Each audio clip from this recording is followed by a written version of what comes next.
you ever wondered why we avoid pain at all costs, even though it holds the key to our growth in us expanding our comfort zone? In this video, I'm going to provide some of the psychology behind the reason why we avoid the pain and we actually try and seek the pleasure, and simplify some of the concepts. And if this is a topic that's sparking your curiosity and interest, please stick around. For anyone new to this channel, hello, I am Tanya. I am a rapid transformational therapist and coach, and I empower women over the age of 40 to truly authentically show up for themselves, avoid the stress, the self-doubt, the overwhelm, and thrive in whichever phase of life they may find themselves. Now, I find this topic of avoiding pain and seeking pleasure absolutely fascinating, and I've actually done extensive reading over the past year on this specific topic, because this is where my inner dialogue was, on the face of it, showing me that I was actually seeking the pleasure by avoiding the pain, but it actually kept me stuck, and then it kept me in that negative loop, because even though I would get a short-lived pleasure, but at the same time the pain would resurface. So hopefully within this video, me sharing some of these principles will actually provide you a bit of perspective, another viewpoint, and if you've not done the reading, maybe sort of set you off to go and embrace some materials that you can actually read and see if you sort of like agree with my perspective. So in terms of pain and pleasure, it was Sigmund Freud that actually came up with this principle. And basically, we all, as a human, we avoid pain because this is where our survival is actually impacted by it. So we want to stay alive and thrive. So we avoid the pain, but then we also seek the pleasure. So we want to do things that are actually going to give us the chemical reactions in our body that's going to make us feel good, going to make us feel safe. And as a result, it'll keep us in that survival mode, which means that we're actually staying within our comfort zone. But the thing is, by us clinging on to avoiding the pain and maybe not necessarily always achieving the pleasure, but trying to avoid the pain, what we're actually doing is we're actually playing small. We are missing out on the opportunity for us to do hard stuff, which will prove that we are strong, that we are resilient, that will give us reasons to then take more risks, try and experiment and do new stuff and push that comfort zone out. And it's all that kind of avoidance of pain tends to be short term, but there's usually an underlying reason. And in this day and age, a lot of our discomfort, is it because we don't want to be judged, we don't want to disappoint people, we want to be liked, we want to be loved. That is human nature, that is what we all crave and want. But sometimes by being nice, we're not actually showing up for ourselves authentically, and we're not doing what is going to give us genuine pleasure and joy and contentment in our life. So the first kind of bit for you to sort of like think about is when was the last time that you avoided pain by not doing something or not saying something? And did that make you feel better, or did it just keep you stuck and it kept the inner dialogue going on where maybe you were judging and criticizing yourself for not taking the uncomfortable action, for not pushing through the comfort zone? Let me know in the comments below if you want to share.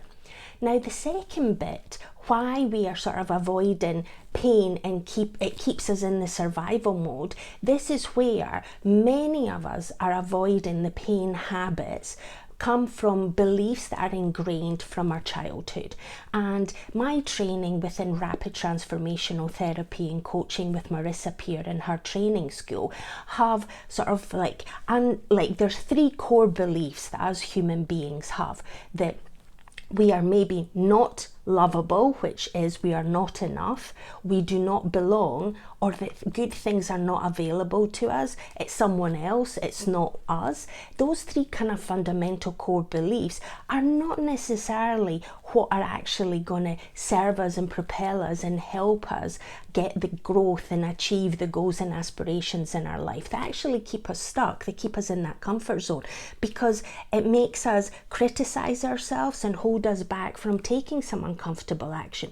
Because don't get me wrong, pushing the comfort zone out isn't going to be pleasurable and enjoyable straight away. The enjoyment and the pleasure comes from you seeing the progress that you're actually making, that your life is improving as a result of you taking the uncomfortable action. But it all starts with those kind of underlying kind of beliefs. And there are a couple of books that I'm just going to throw in here. Adam Grant has written a number of books, and I'm going to sort of list a few of them on the description below, because that will sort of like start making you like maybe take stock and like challenge your thinking. Is it really my belief? Or even if it is my belief, is that belief actually helping me? Self-awareness is absolutely crucial for you to start seeing, oh, am I behaving in a certain way to avoid pain? And if the answer is yes, then drilling down and figuring out why you're avoiding the pain.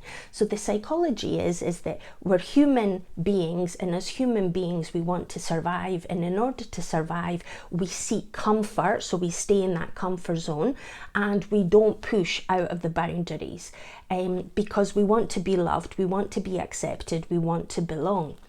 And then Bruce Lipton, through his kind of biology of belief, he sort of sort of said that it's almost like also like a Dawson Church's book, Mind to Matter, is that we've got the ability to control our thoughts, and as a result, by controlling our thoughts, we can control our feelings. And the word control, I'm not using it in terms of, oh, we want to be a control freak and control absolutely everything.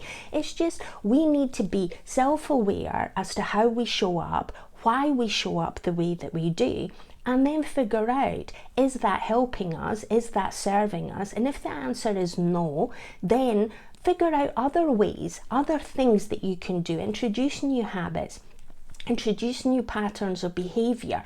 But you can do that once you're self-aware and once you figure out that, yeah, that isn't serving me and now I need to do something different.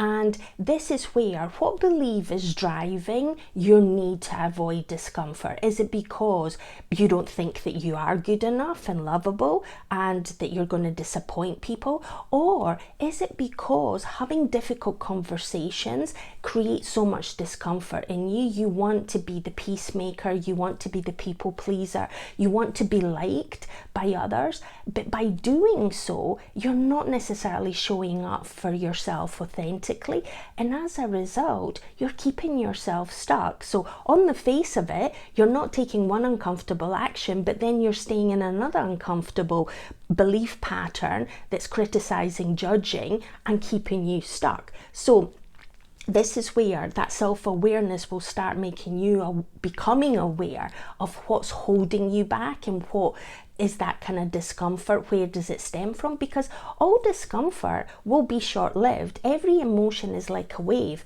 It comes and goes, and it's about us navigating and regulating those emotions in a way that it doesn't create extreme discomfort and pain and suffering, and that we can actually reduce the intensity of those emotions. But those emotions will pass, and it's about what can we do in order to sort of like get the outcome that we actually desire from the situation. And then the third bit is about James Clear. It's about taking small consistent steps. You're not going to go all in and have the super uncomfortable conversation straight away. You might think of strategies of how you can actually approach having those difficult conversations.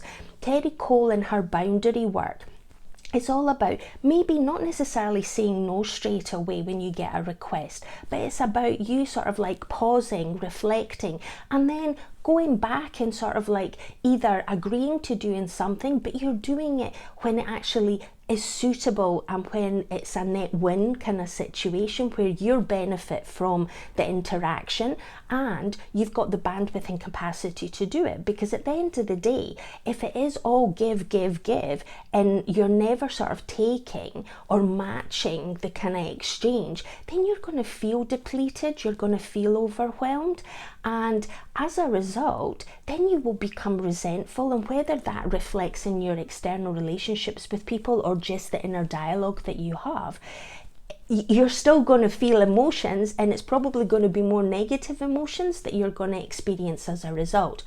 So the one challenge that I would actually give you, if you've been watching 10 minutes in, is what is the one uncomfortable action that you're going to take today? What conversation are you going to explore having? Because it's not going to go brilliant first attempt, but what is the one action that you're willing to take to push your comfort zone out, to actually show up for yourself and be genuine and authentic? Let me know in the comments below. If this content has resonated, if you vibe with my vibe, please like and subscribe if you're not already doing so. And if you think this content would be of benefit to someone in your life, please share it with them, because I'm trying to create a community where we're all being heard, we're all being brave, and we're all being free. And we can actually do this through this channel. Now I'm going to create another couple of videos in this little trilogy, which is going to sort of back up the information. So where the psychology is, this is our human nature to seek comfort and avoid pain, but the comfort zone needs to expand in order for us to grow and for us to evolve as human beings and become the best version of ourselves. So I want you to seize the day. I want you to take that, think of that one uncomfortable action that you're going to take, commit to it and follow it through. And you've got choices in life, so choose wisely. Think of the one thing that you can actually do today that's going to make you feel proud for the action that you took, and celebrate the victory. Until the next one, bye.